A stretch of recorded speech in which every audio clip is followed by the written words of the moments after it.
بسم اللہ الرحمن الرحیم۔ شروع اللہ کا نام لے کر جو بڑا مہربان نہایت رحم والا ہے۔ والعصر ان الانسان لفی خسر الا الذین آمنوا وعملوا الصالحات وتواصوا بالحق وتواصوا بالصبر۔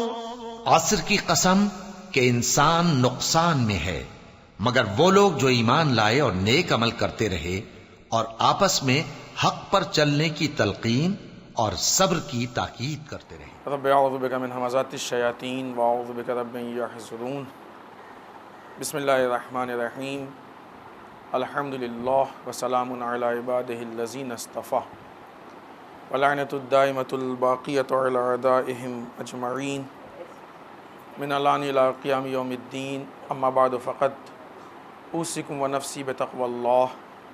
وقال علی بن ابی طالب علیہم الصلاۃ والسلام اللہم صلی علی محمد وآل محمد اولی الناس بالعفو اقدرہم علی العقوبہ۔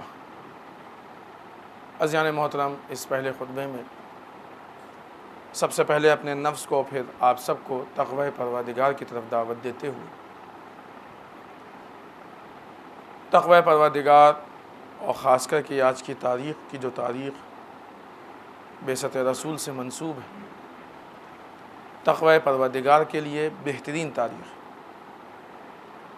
جس وقت انسان انسانیت سے دور تھا اور ذلتوں کی زندگی گزار رہا تھا۔ وہ اس کو اپنا فخر سمجھتے تھے کہ کسی کو لوٹ لیا، وہ اس کو فخر سمجھتے تھے کسی کا قتل کر لیا، لیکن در واقع وہ انسانیت کی ذلت تھی۔ اس وقت اس ذلت سے انسان کو نکال کے انسانیت تک جس چیز نے پہنچایا ہے وہ بعثت رسول اور بعثت رسول کے ضمن میں تقوی پروردگار ہے۔ لہذا تقوی پروردگار ہی وہ چیز ہے کہ جو انسان کو حقیقی عزت بخشتی ہے۔ ہر انسان چاہتا ہے کہ وہ لوگوں کے درمیان صاحب عزت ہو، الگ الگ طریقے سے عزت کی جاتی ہے، لیکن وہ عزت کی جو واقعی عزت ہے اور وہ عزت جو باقی رہنے والی عزت ہے وہ تقوی پروردگار سے۔ ورنہ آپ دیکھ لیجئے کہ جن لوگوں کی عزت مال کی بیس پہ ہوتی ہے، جن کی عزت عہدے کی بنیاد پہ ہوتی ہے، جن کی عزت دبدبے کی بنیاد پہ ہوتی ہے، ڈر و خوف کی بنیاد پہ ہوتی ہے، جب تک وہ رہتے ہیں تب تک ان کی عزت، حتیٰ کہ بزم سے اٹھے ہوئے عزت ختم، بہت زیادہ جب تک زندہ ہے تب تک عزت، مر گئے عزت ختم۔ بہت ساری ایسی مثالیں ہیں، ہم نہیں چاہتے کہ ہر نام یہاں پہ لیا جائے، لیکن وہ عزت کہ جو تقوی پروردگار کی بنیاد پہ عزت ہوتی ہے وہ 1400 سال گزر جانے کے بعد بھی ویسے ہی باقی رہتی ہے، ایک رتی بھی اس میں کمی نہیں ہوتی ہے بلکہ اضافہ ہی اس میں ممکن ہے۔ کیوں؟ اس لیے کہ تقوی پروردگار سے ملنے والی عزت واقعی عزت ہے۔ آئیے مولا متقیان امیر بیان حضرت علی بن ابی طالب علیہ السلام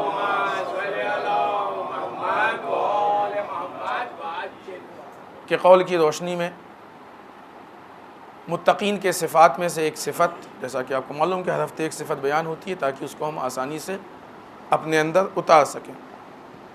مولا فرماتے ہیں متقین کے صفات میں سے کہ یہ وہ لوگ ہوتے ہیں کہ جن میں علم کے بارے میں لالچ ہوتی ہے، طمع ہوتی ہے، لالچ، علم کے بارے میں لالچ ہوتی ہے۔ پھر ہم آپ کو یاد دلائیں گے کہ آج کی تاریخ بعثت رسول کی تاریخ، بہت بڑی تاریخ ہے، بہت بڑی عید ہے یہ۔ اس عید کو چھوٹی موٹی اور ہلکی پھلکی اس میں نہ لیں، بہت عظیم میسج ہے، بلکہ اسلام کا بنیادی بیسک میسج اسی عید میں۔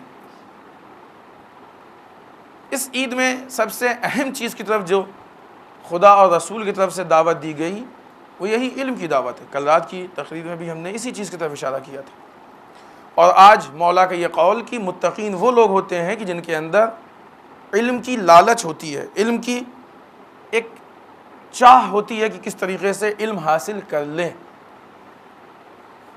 عجیب بات ہے، انسان کو غور کرنا چاہیے۔ بعض چیزیں ہیں کہ جس کے لیے حکم ہے کہ ہر ہفتے، مثلا سورہ جمعہ مستحب ہے، واجب نہیں ہے۔ کبھی کوئی پیش نماز اگر نماز جمعہ میں سورہ جمعہ نہ پڑھے تو یہ مت سمجھیے کہ نماز جمعہ نہیں ہوئی، نہیں، مستحب ہے کہ پہلی رکعت میں سورہ جمعہ پڑھا جائے۔ سورہ جمعہ کی دوسری آیت بسم اللہ الرحمن الرحیم هو الذی بعث فی الامین رسولا منہم یتلو علیہم آیاتہ ویزکیہم ویعلمہم الکتاب والحکمہ.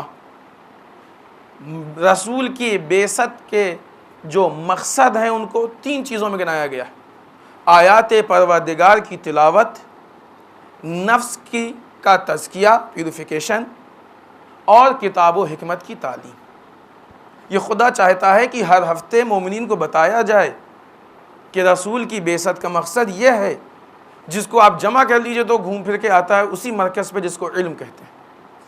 اور یہ علم نہیں ہے، چونکہ یہاں پہ تزکیہ بھی ہے، آیات کی تلاوت بھی ہے، لہٰذا اس کو آپ علم با عمل کہیں گے، علم با فکر کہیں گے، علم با شعور کہیں گے. یہ وہ علم ہے. یہاں پہ پورا سسٹم ہے. ہم نے اپنی کسی کلاس میں یا کسی موقع پہ اس بات کو آپ کے سامنے پیش کیا ہے کہ یہ 3 آیتیں ایجوکیشن کا سسٹم بتاتی ہیں، ہم کو نظام تعلیم بتاتی ہیں، کس طریقے سے ہمارے درمیان اسٹوڈنٹ کو پڑھانا چاہیے، کس طریقے سے اس کو ہم علم دیں. کبھی انشاءاللہ موقع ہوا کسی کو ضرورت ہو تو پھر پوچھیے گا، ہم انشاءاللہ آپ کو بتائیں گے.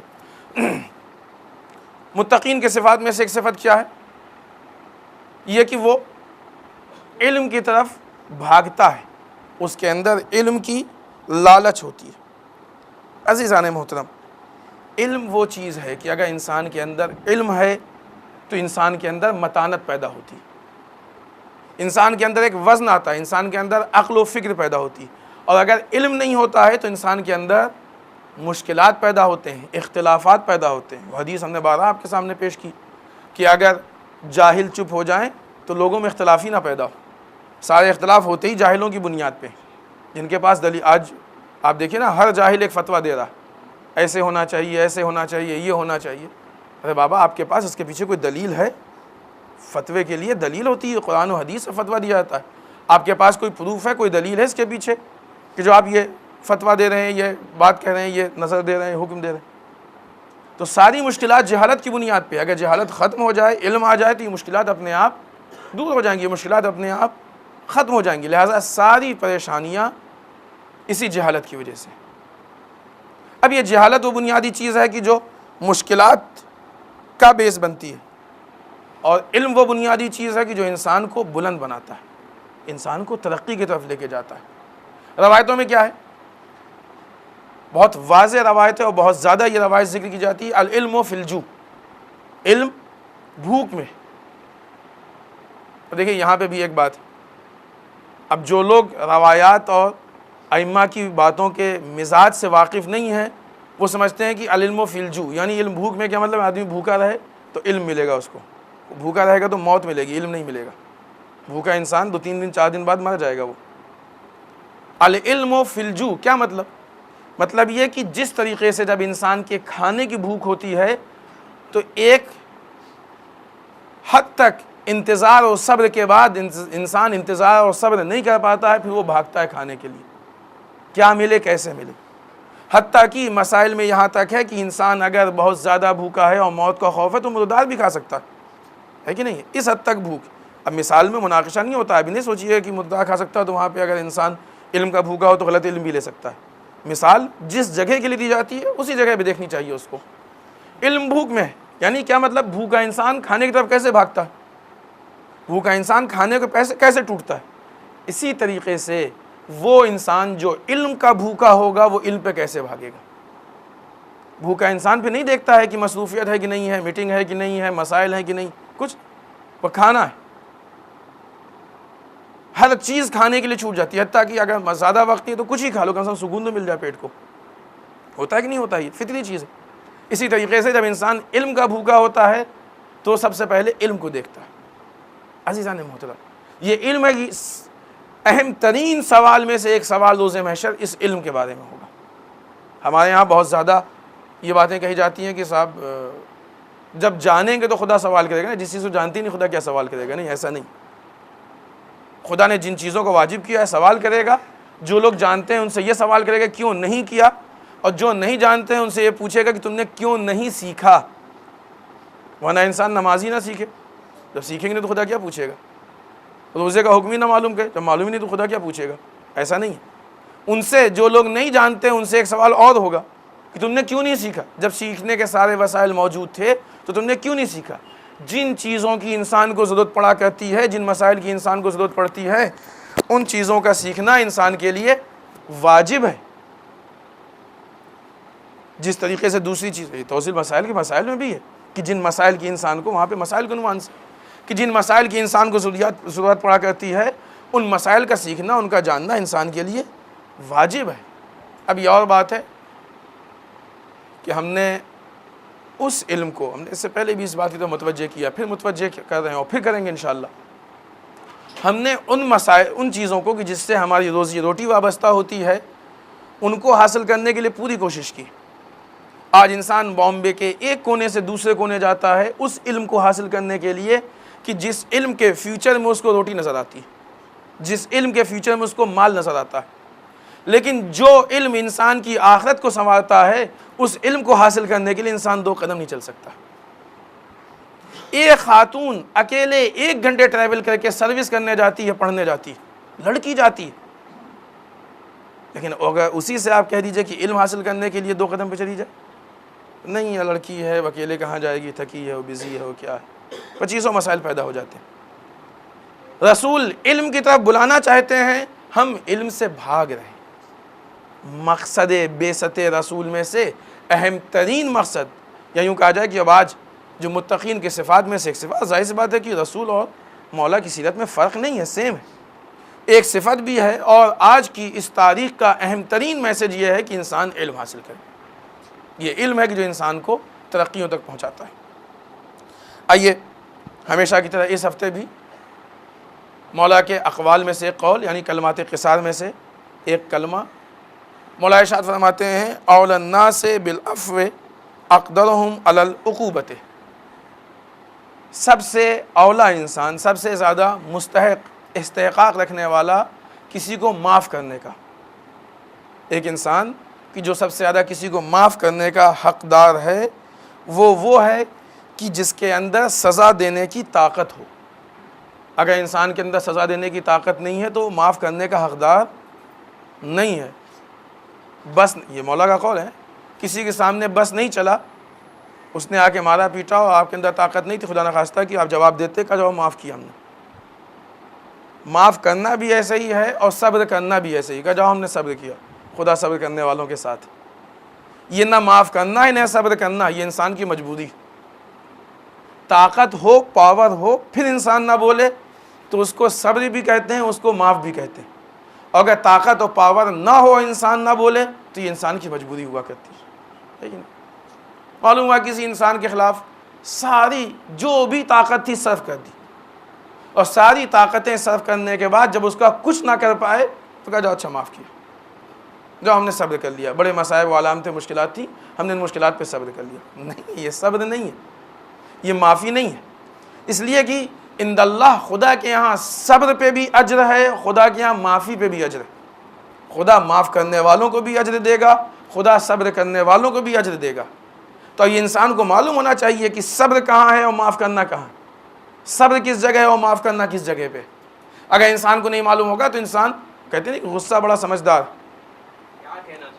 کبھی بھی اپنے سے بڑے پہ نہیں آتا ہے۔ جس کو انسان اپنے سے کمزور سمجھتا ہے، جس کو 4 بات سنا لیں گے اسی کو سناتا ہے، لیکن جس کو معلوم ہے کہ واپس جواب ملے گا اس کو نہیں بولتا ہے۔ جس کے لیے انسان سوچتا ہے کہ اس کو 4 ہاتھ مار لیں گے جواب نہیں دے پائے گا اسی کو مارتا ہے، لیکن جس کے لیے معلوم ہے کہ اگر ہم 1 ماریں گے تو یہ 4 مارے گا تو اس پہ کبھی ہاتھ نہیں اٹھتا، کبھی اس پہ غصہ نہیں آتا، اس کو بھی انسان کا نہیں صبر کیا معاف کیا، نہیں، ایسا نہیں۔ نہ یہ صبر ہے نہ یہ معافی، یہ مجبوری، اس کا نام مجبوری ہے، یہ انسان کی مجبوری۔ انسان کو اگر کسی کو معاف کرنا ہے یا کسی کے سامنے صبر کرنا ہے تو اس کے اندر اتنا پاور، اتنی طاقت ہونی چاہیے کہ اس کا جواب دے سکتا ہو، اور جواب دے سکتے ہونے کے بعد پھر جواب نہ دے تو پھر کہتے ہیں کہ اس نے صبر کیا، یہ اس نے معاف کیا۔ کیوں؟ اس لیے کہ جس چیز کی آپ کے اندر طاقت ہی نہیں ہے، جس چیز کا پاور ہی نہیں، وہ آپ کریں گے کیسے؟ بالفرض آپشن نہیں معاف کیا، حکم آتا ہے خدا کہ نہیں تمہیں معاف کرنے کی ضرورت نہیں، تم بدلہ لے لو، تمہیں صبر کرنے کی ضرورت نہیں ہے، تم بدلہ لے لو، تو کیا کریں گے؟ کیا اس کا جواب دے سکتے ہیں؟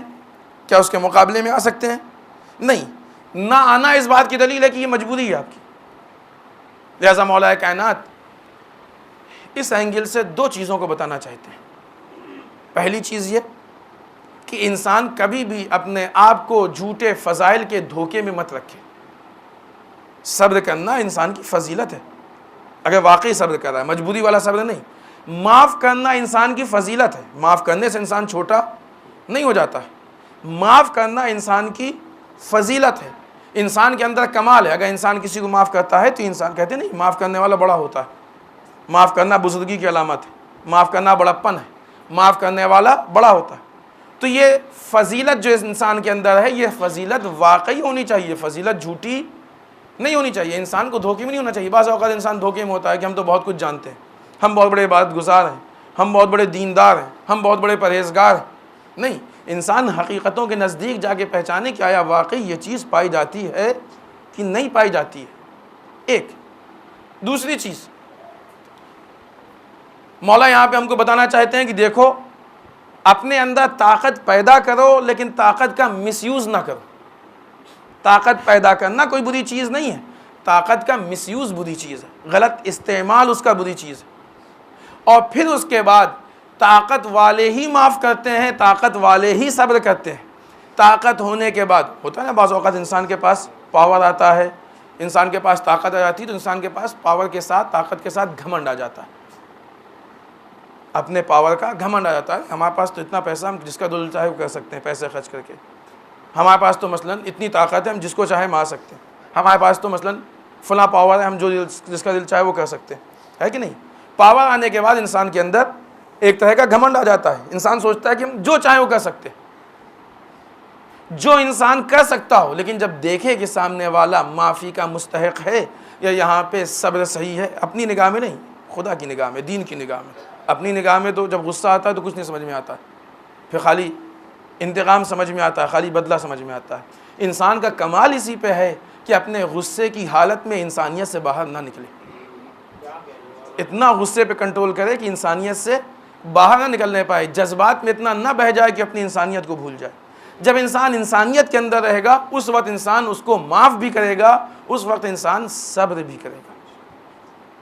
دو جگہوں پہ یہ الگ الگ چیزیں ہیں کہ کہاں معاف کیا جاتا ہے اور صبر کیا جاتا ہے، کہاں معاف نہیں کیا جاتا اور صبر نہیں کیا جاتا۔ وہ تفصیل ہے کہ انشاءاللہ پھر کسی موقع پہ، اتنا موقع نہیں ہے کیونکہ ہر جگہ معاف کرنے بھی نہیں کیا جاتا ہے اور ہر جگہ صبر بھی نہیں کیا جاتا ہے۔ جہاں پہ بات اقدار اسلام کی آتی، جہاں پہ بات حقیقی اسلام کی آتی ہے، بنیاد اسلام کی آتی، وہاں پہ صبر نہیں ہوتا ہے۔ امام حسین نے اسلام کے مقابلے میں صبر نہیں کیا، اپنی ذات کے لیے صبر کیا، اپنی بھوک و پیاس کے لیے صبر کیا امام حسین نے، لیکن دین کے لیے جہاد کیا امام حسین نے۔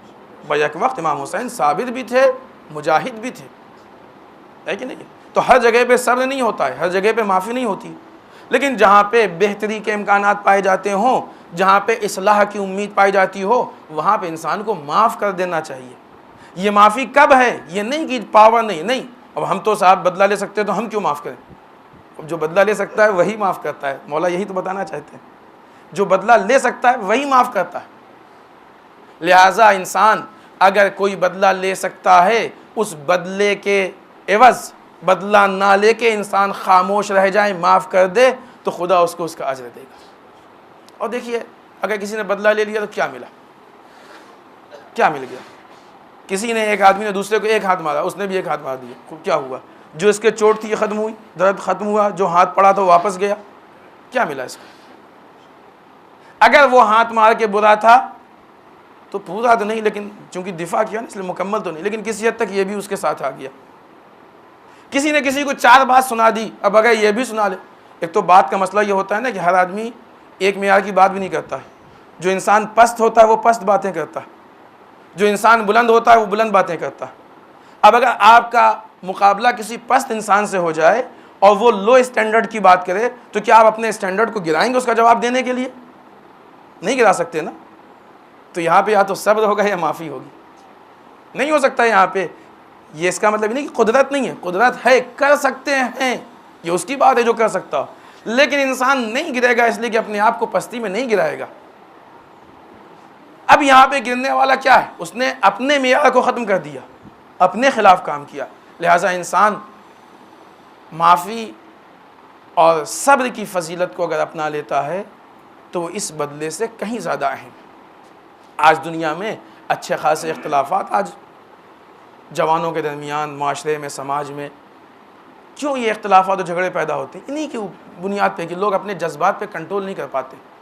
اختلاف ہے، اگر اختلاف کو بغیر جواب کے وہیں پہ ختم کر دیا جائے، جو اختلافی اور فسادی جوابات وہیں پہ ختم کر دیا جائے تو یہ فساد و اختلاف کہیں نہیں بڑھیں گے. بات بڑھتی وہیں پہ ہے کہ جب غیر عقلی باتیں ہوتی ہیں اور غیر عقلی جوابات شروع ہوتے ہیں.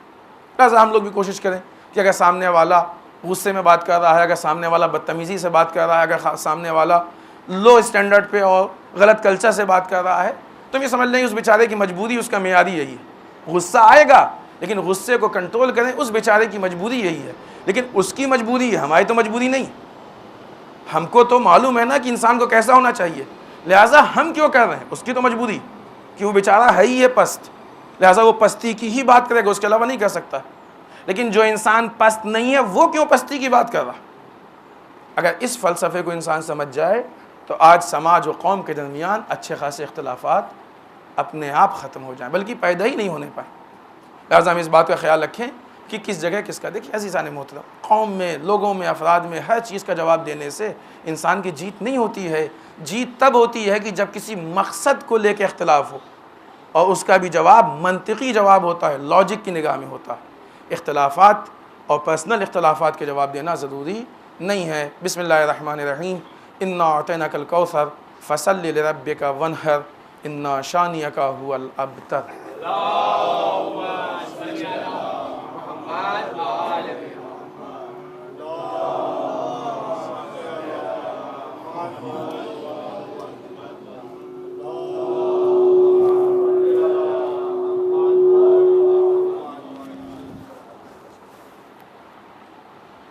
رب اعوذ بک من همزات الشیاطین واعوذ بک رب ان یحضرون.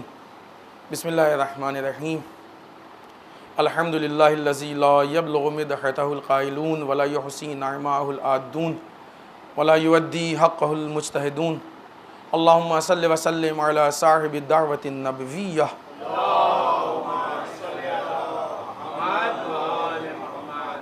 والصولة الحیدریہ.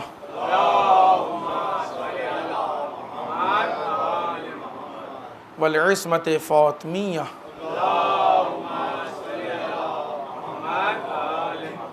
والحلم الحسنیہ.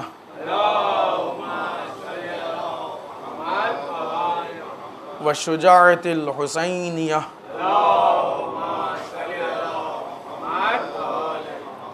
والعبادة السجادیہ.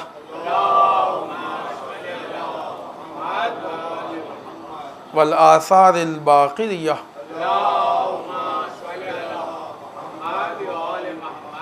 والمعصر الجعفریہ.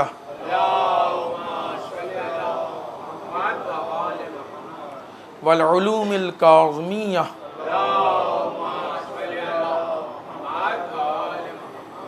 والرضاء الرضویہ.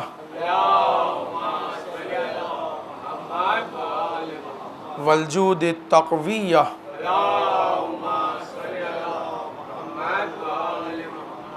والنقاوة النقویہ.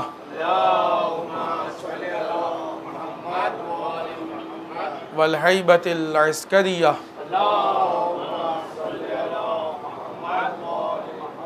والغیبة الہیہ.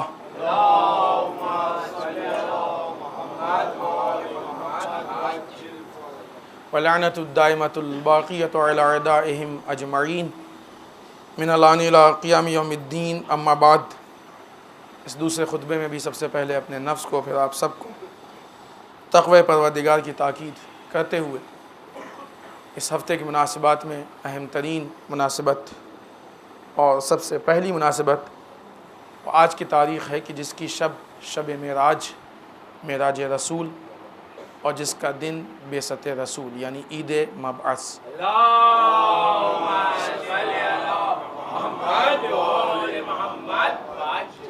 ان دونوں عید کی مبارکباد آپ سب کی خدمت میں پیش کرتے ہیں اور اپنے اور آپ کی طرف سے تمام علماء، مراجع، ولی فقیہ اور بالخصوص وقت کے امام کی خدمت میں پیش کرتے ہیں.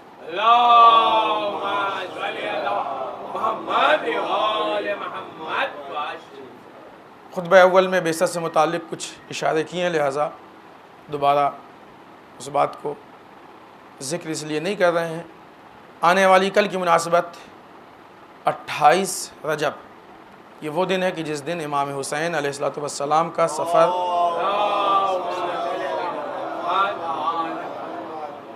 مکے سے شروع ہوا تھا، مدینے سے شروع ہوا تھا، اور آپ اپنے سفر کے مقصد کا اعلان کر کے نکلے تھے کہ ہم اپنے جد کی امت میں اصلاح کے لیے جا رہے ہیں۔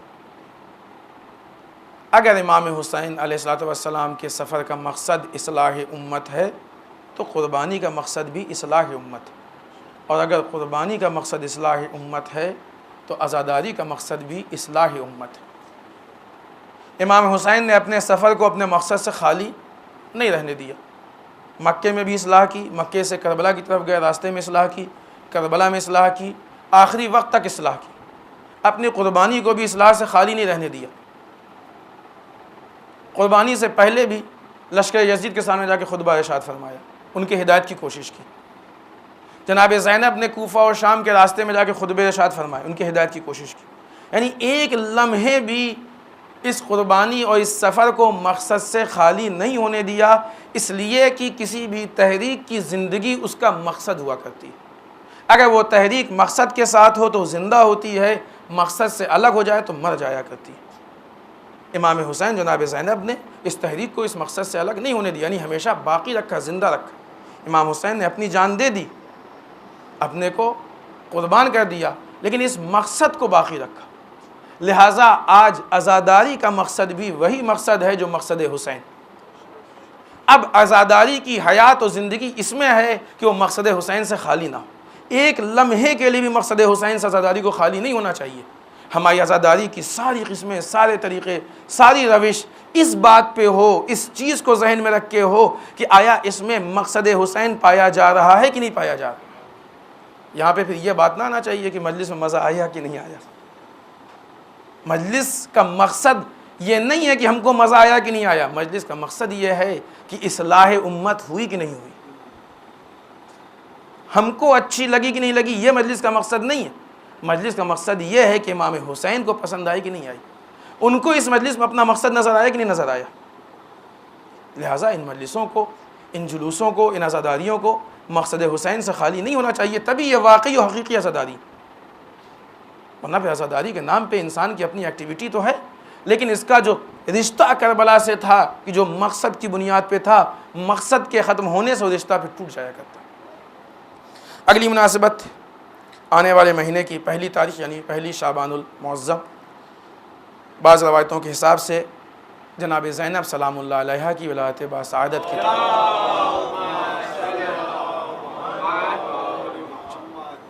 یہ وہ خاتون کی جس نے کربلا کے بعد امام حسین کی قربانی کو زندہ رکھا، بڑی شجاع خاتون، عالمہ غیر معلمہ۔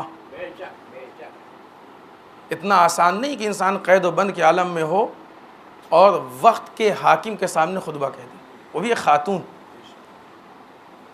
آپ لوگ سوچئے کہ ہر انسان کے حالات پڑھتے ہیں، کبھی کسی بڑے کے سامنے جائیں تو کیا عالم ہوتا ہے، اپنی بات چھوڑیے، بڑے کے چھوڑیے، اپنے زمانے میں دیکھ لیجیے کہ اگر کوئی رشتہ دار بلا لیتا ہے مکس گیدرنگ میں تو منع نہیں کر پاتے، اگر کوئی رشتہ دار بلا لیتا ہے مکس گیدرنگ میں منع نہیں کر پاتے، اتنی ہمت نہیں کہ اپنے جیسے وہ کہہ دیں گے نہیں آ سکتے، جس کے پاس ہمارے پاس دلیل بھی جس کے لیے کہ صاحب حرام ہے، آپ غلط نہیں کہہ سکتا انسان نا۔ چار آدمی بیٹھے ہیں، غیبت ہو رہی، نہیں کہہ سکتے غیبت حرام ہے، منع نہیں کر سکتے، ہے کہ نہیں؟ وہ خاتون ہے جس نے اپنے وقت کے حاکم کو للکارا۔ کتنا بڑا فاصلہ ہے، سوچئے۔ خدا ہم سب کو جناب زینب کی سیرت پہ عمل کرنے کی توفیق عنایت کرے۔ یہ شجاعت ہماری زندگی میں اگر آ جائے، زینبی شجاعت بھی اگر ہماری زندگی میں آ جائے، بھی کیا یہی شجاعت کیا کم، اگر زینبی شجاعت ہماری زندگی میں آ جائے تو ہماری زندگی کامیاب ہے اور واقعی دین کے حقائق پہ ہم عمل کریں گے۔ ہم اپنی لائف کو دیکھیں کہ ہم اپنی لائف میں کتنے بڑے بڑے سمجھوتے کر لیتے ہیں، صرف اس بنیاد پہ کہ ہمت نہیں ہوتی، ارے صحیح بات کہہ دیں گے تو برا مان جائیں گے۔ زینب کو اس بات کا ڈر نہیں تھا کہ یزید برا مان جائے گا، زینب تو اس کے یزید کے قید میں تھیں، لیکن جو بات تھی وہ حق کہتی۔ اور خطبات دیکھیں، وہ خطبات اٹھا کے پڑھیں کہ جو یزید سے اور جس لہجے میں اور جس طریقے سے خطاب کیا ہے، یزید تل ملا کے رہ گیا، لیکن جناب زینب کا کچھ کر نہ سکا، حاکم ہو کے وہ کچھ نہ کر سکا۔ یہ چیز بتاتی ہے کہ کون حاکم ہے کون محکوم۔ ہر تخت پہ بیٹھ جانے والا حاکم نہیں ہوا کرتا۔ زینب کے شجاعانہ خطبہ بتا رہا ہے کہ حکومت زینب کے ہاتھ میں ہے، ولو ظاہری تخت یزید کے ہاتھ میں۔ حکومت اصلی اس کے ہاتھ میں ہوتی ہے کہ جو اپنی ساری بات کہہ لے، مجبور وہ ہوا کرتا ہے جو اپنے کام کو نہ کر پائے۔ یزید چاہتے ہوئے بھی کچھ نہ کر پایا، زینب نے جو چاہا وہ ساری باتیں کہہ دی، وہ پیغام پہنچا دیا۔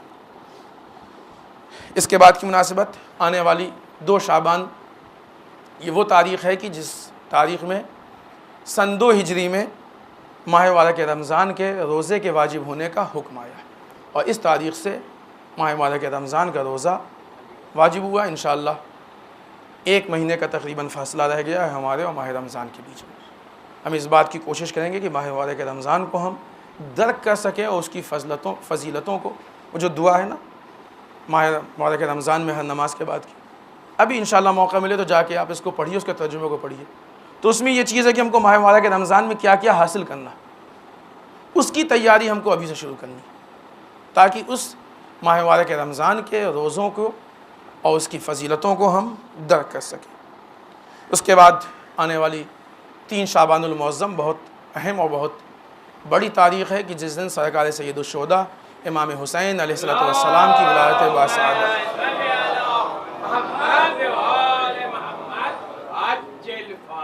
جس دن آپ نے بیعت یزید سے انکار کر کے سب کچھ قربان کر دیا، یہ بتا دیا کہ دیکھو دین کے مسئلے میں حسین اور حسین والے کبھی سمجھوتا نہیں کر سکتے، ہے کہ نہیں؟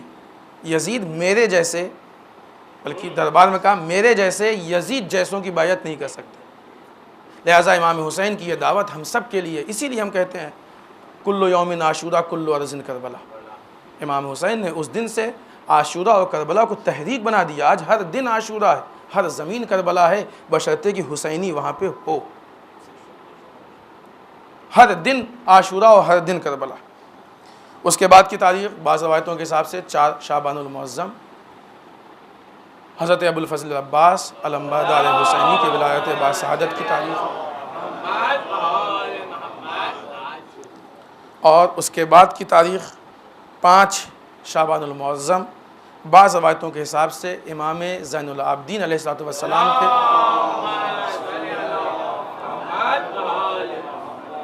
ولایت باسعادت کی تاریخ ہے، اور بعض روایتوں کے حساب سے 5 تاریخ کو شہزادہ حضرت علی اکبر علیہ السلام کی بھی ولایت باسعادت ہے۔ یہ وہ شخصیات ہیں جن کا میدان کربلا میں ایک اہم کردار رہا، چاہے وہ علمداری کی حیثیت سے اور چاہے وہ دشمنوں سے جنگ کی حیثیت سے، اور یہ ہم کو بتاتے ہیں کہ دیکھو کبھی بھی حق کی حمایت میں دشمن کے مقابلے میں یہ مت دیکھو کہ تمہارے پاس کیا ہے کیا نہیں۔ آپ دیکھیں کرداروں کو اٹھا کے دیکھیں، بھوکے ہیں پیاسے ہیں نحیف اللاغر ہیں، 3 دن کی بھوک پیاس سے کمزوری پیدا ہوتی کہ نہیں ہوتی؟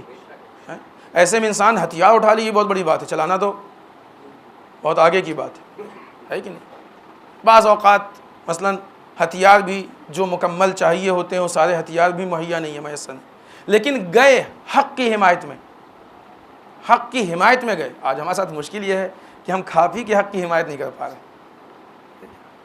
کبھی انشاءاللہ موقع ہو تو کھانے پینے پہ بھی بات کریں گے کہ آج ہماری ساری تقریبات کا محور کھانا ہی پینا ہو گیا۔ وہ مجلسیں کہ جن مجلسوں میں یہ اعلان ہو جائے کہ اس میں نیاز کا انتظام ہے، اس کے مجمع کو دیکھیے، اور جس مجلس میں یہ اعلان نہ ہو کہ نیاز کا انتظام ہے، اس کے مجمع کو دیکھیے۔ یہ اس مجلس کا حال ہے کہ جو مجلس اس حسین کی یاد میں جو 3 دن کے بھوکے پیاسے شہید ہوئے تھے، ہے کہ نہیں؟ بہرحال ہم کو اس بات کی کوشش کرنی چاہیے کہ جیسے بھی ہو، جس عالم میں بھی ہو، ہم حق کا دفاع کریں، حق کا ڈیفنس کریں۔ ہم یہ نہیں دیکھیں کہ ہمارے پاس کیا ہے، ہم یہ دیکھیں کہ حق کو ہم سے کیا ضرورت ہے، ہم حق کا دفاع کریں۔ یہ تاریخ کے مناسبات کے علاوہ حالات حاضرہ کے اعتبار سے جو مناسبات ہیں ان میں سے ایک مناسبت، اور ایک بلکہ مناسبت کیا اہم چیز جو ہم کو پچھلے ہفتے کہنی تھی، لیکن بہرحال بہت زیادہ گفتگو تھی اس لیے نہیں کہہ پائے۔ ہم نے اس سے پہلے بھی کہا تھا کہ کچھ ایسی باتیں ہیں جن کو ہم چاہتے ہیں مسلسل پیش کریں، لیکن اتنا وقت نہیں بچتا ہے. مثلا شادی سے متعلق بہت ساری چیزیں ہیں کہ جو ہوتی ہیں اور ہم سمجھتے ہیں کہ اچھا ہے لیکن اچھی نہیں ہوتی. اسی طریقے سے محفل کو لے کے بھی بہت ساری چیزیں ہوتی ہیں. ہمیں سننے میں آیا, ہم نے سنا ہے کچھ لوگوں سے کہ کوئی ایسی محفل بھی ہوئی, اور یہیں ہوئی اتفاق سے, عجیب بات ہے, یہیں پہ ہوئی, شاید لیڈیز میں تھی ظاہرہ, کہ جس میں قصیدے کی جگہ پہ ایسی چیزیں پڑھی گئیں جن کا شمار گانے میں ہوتا ہے. خوشی کا مطلب یہ نہیں ہے کہ ہم آزاد ہو گئے. ہم ولایت کے ماننے والے ہیں, ہمارے اوپر ولایت کی سرپرستی ہے. نہ ہم غم میں آ کے ولایت سے باہر نکل سکتے ہیں, نہ ہم خوشی میں آ کے ولایت سے باہر نکل سکتے ہیں. ہمارا غم بھی ولایت کے دائرے کے اندر, ولایت کے سرکل کے اندر ہونا چاہیے, ہماری خوشی بھی ولایت کے سرکل کے اندر ہونی چاہیے. خوشی ہے آج تو چلتا ہے, نہیں, کچھ نہیں چلتا ہوتا ہے. یہ دین چلتا ہے والا دین نہیں ہے. چلتا ہے اپنی مرضی میں ہوتا ہے, ولایت میں کچھ چلتا ہوتا نہیں. ہم کو رولز کو فالو کرنا. گانے کے بول تو بہت بڑی بات ہے, اگر اچھی چیز بھی گانے کی دھن میں ہو تو وہ بھی جائز نہیں. اگر صحیح چیز بھی گانے کی دھن میں ہو تو وہ بھی جائز نہیں. خوشی میں آ کے ہم کو اتنا اپنے لمٹ سے باہر نہیں ہو جانا چاہیے. ایک لمٹ ہے ہماری, آؤٹ آف لمٹ. اسلام کے اقدار, اسلام کے رولز ہم کو ایک لمٹ میں محدود کیے ہوئے ہیں. یا یوں کہا جائے کہ ہم اسلام کے رولز کو فالو کر رہے ہیں, نہ یہ کہ اسلام کے رولز ہمارے محتاج. جو قانون ہے اس پہ ہم کو عمل کرنا, نہ یہ کہ جو ہم عمل کریں وہ قانون بن جائے. ہم آزاد نہیں ہیں. ہاں, یہ اہل بیت کے لیے ہے کہ جو وہ کرتے تھے وہ قانون بنتا تھا, اس لیے کہ ان کی ذات ویسی تھی, وہ معصوم تھے. اس کا مطلب یہ کہ کیا ہم یہ بتانا چاہتے ہیں کہ نعوذ باللہ ہم وہ ہیں جو اہل بیت ہیں,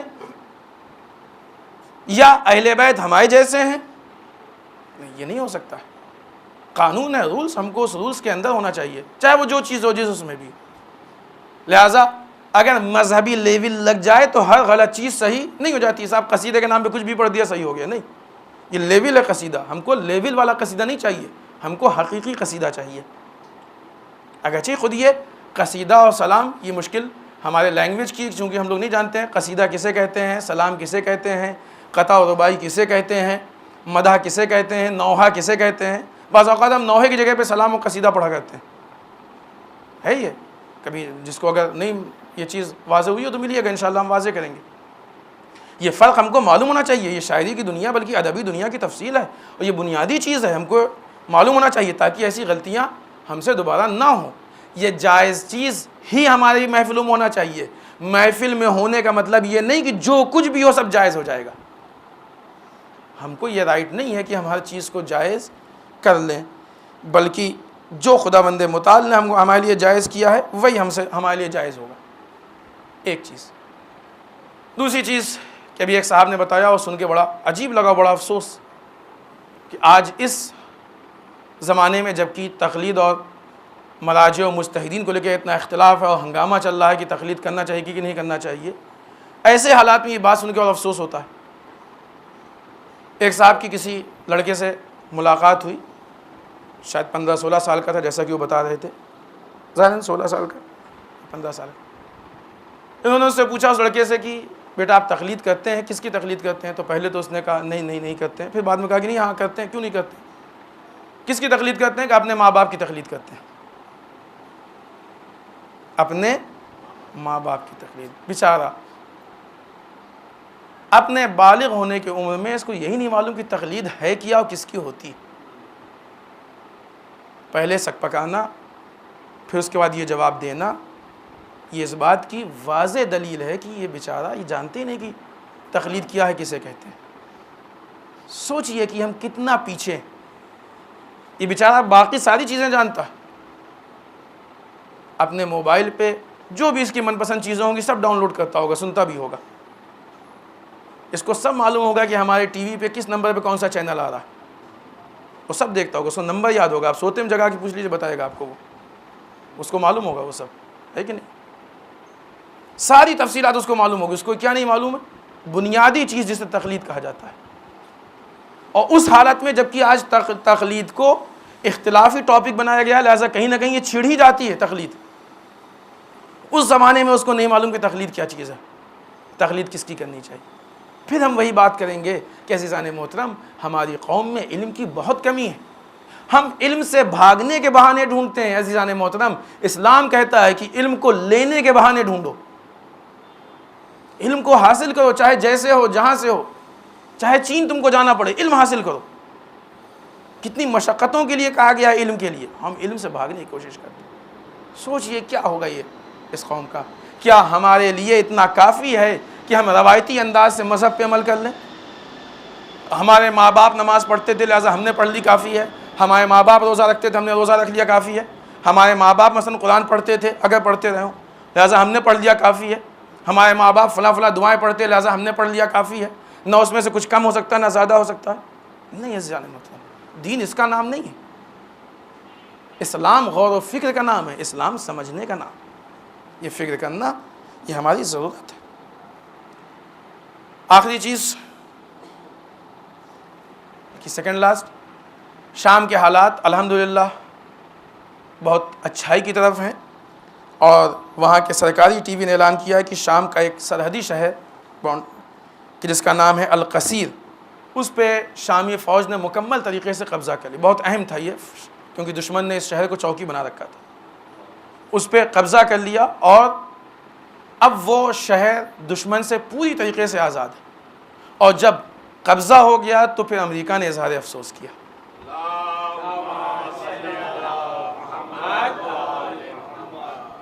ادھر سے بھی ناراضگی۔ اور آخری چیز کہ جس کو ہم صرف پڑھ کے سنا دیں، عراق کی ایک تنظیم ہے، کمیٹی، جس کا نام ہے اہل حق، یہ برادران اہل سنت کی کمیٹی ہے۔ اس کے سیکریٹری جنرل قیس خزعلی نے کہا ہے کہ شام میں حضرت زینب سلام اللہ علیہا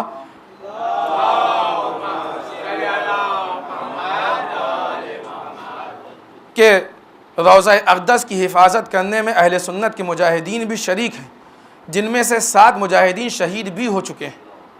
انہوں نے تاکید کی کہ اہل سنت کے مجاہدین صرف اہل بیت اطہار علیہ الصلوۃ والسلام کے روضوں کی حفاظت کرنے میں دہشت گردوں سے مقابلے میں۔ انہوں نے مزید یہ بھی کہا کہ روضوں کو گرانا اسلامی قوانین کے خلاف ورزی ہے اور مذہبی جنگ و جدال کا باعث ہوتا ہے۔ آپ کو جنگ ہے، اب جنگ کیجیے نا، آپ روضوں کو کیوں گرا رہے ہیں؟ اور ابھی تک سامرہ کے گرائے جانے والے روضے کا منظر ہم بھلا نہیں پائے۔ ایک سنی تنظیم، اہل سنت کی تنظیم، اہل حق تنظیم کے جنرل سیکریٹری نے تمام مسلمانوں سے مطالبہ کیا کہ اسلامی مقدسات کی حفاظت کرنے میں تمام مسلمانوں کو متحد ہو جانا چاہیے۔ ایک بہت اہم چیز ہے، پچھلے ہفتے بھی موقع نہیں ہوا اور اس ہفتے بھی موقع نہیں تفصیل سے ہم پیش کریں۔ تقریباً 1 ہفتے 10 دن پہلے جب موسوی صاحب یہاں تشریف لائے تھے تو انہوں نے ایک میٹنگ کی تھی، اس میٹنگ میں آپ سب کو سلام بھی کہا ہے، اور اس میں انہوں نے کچھ چیزوں کی تاکید کی۔ اس میں سے اہم ترین چیز اتحاد ہے، مسلمانوں کے بیچ اتحاد ہے۔ اور جس حدیث کو انہوں نے پیش کیا وہ تو بہت عجیب حدیث ہے، موقع بھی نہیں ہے اور ہمارے خیال سے شاید سب اس کو برداشت نہ کر سکیں۔ اس کے علاوہ انہوں نے کہا ہے کہ ہم کو اس بات پہ اپنے آپ کو متوجہ کرنا چاہیے کہ یہ دشمن کی سازش ہے کہ جو اس طرح کے اختلافات پیدا کرتی ہے، جس کا نام اخباریت ہے، اور ہماری قوم کے وہ لوگ جو کہ جاہل اور بیوقوف ہیں وہ ان کے لیے مددگار ثابت ہوتے ہیں۔ کیوں؟ اس لیے کہ یہ ان کی بات کو قبول کر لیتے ہیں۔ جہالت اور حماقت۔ آئیے بارگاہ پروردگار میں دعا کرتے ہیں، پالنے والے ہم سب کو اعمال صالحہ کی توفیق عنایت فرمائے، بار اللہ اعمال قبیحہ سے محفوظ رکھ، بار اللہ ہمارے گناہوں کو بخش دے، پالنے والے ہمارے مرحومین کو بخش دے، پالنے والے اسلام و مسلمین کی حفاظت فرما، بار اللہ دشمنان اسلام کو نیست و نابود کر دے، بار اللہ جو بیماروں نے شفاء کامل و عاجل عنایت فرما، بار اللہ جو پریشان حال ان کی پریشانیوں کو دور فرما، بار اللہ جو لا ولد ان کو اولاد صالح عنایت فرما، بار اللہ جو صاحب اولاد ان کی اولاد کو نیک سیرت بنا، بار اللہ جن کی شادیوں مشکلات ان کے مشکلات کو حل فرما، بار اللہ ہمارے علماء کا سایہ ہمارے سروں پہ باقی رکھ، بار اللہ رہبر و مراجع کو طول عمر عنایت فرما، بار اللہ ہمارے امام کے ظہور میں تعجیل فرما، ہمیں ان کے اعوان و انصار میں شریک ہونے کی توفیق عنایت فرما۔ ربنا تقبل منا انک انت السمیع العلیم۔ بسم اللہ الرحمن الرحیم۔